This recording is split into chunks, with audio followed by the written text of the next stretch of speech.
आपण पाहतात CV9 मराठी.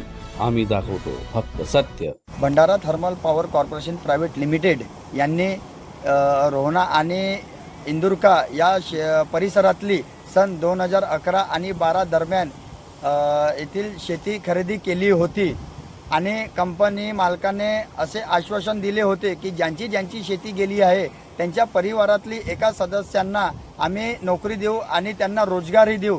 परंतु आज 14 वर्षे लोटूनही सुद्धा येथे कोणत्याही कंपनीचे काम सुरू झालेले नाही आणि या कंपनी मालकांनी ही शेती IDBI येथे गहाण केली आणि IDBI बँक यांनी ही शेती RVR प्रोजेक्ट यांना विक्री करण्याचे ठरविले आहे. परंतु हे या विक्रीपत्राला आम्ही शेतकऱ्यांचा पूर्ण आक्षेप आहे, कारण ही शेती आम्ही कोणत्याही कंपनी किंवा कोणत्याही यांना विकण्याकरिता दिलेली नाही आहे. ही शेती आम्ही कंपनीला थर्मल पॉवर प्लांट इथे उभारण्यासाठी दिलेली आहे. परंतु आज त्यांनी मुख्य उद्देश असूनही त्यांनी कोणतेही इथं काम सुरू केलेले नाही आहे. आता आमची एवढीच मागणी आहे, एकतर उद्योग स्थापन करा किंवा आमची जमीन आम्हाला परत करा. असे न झाल्यास आम्ही आंदोलनाचा इशारा पूर्ण शेतकऱ्यांच्या वतीने देत आहोत.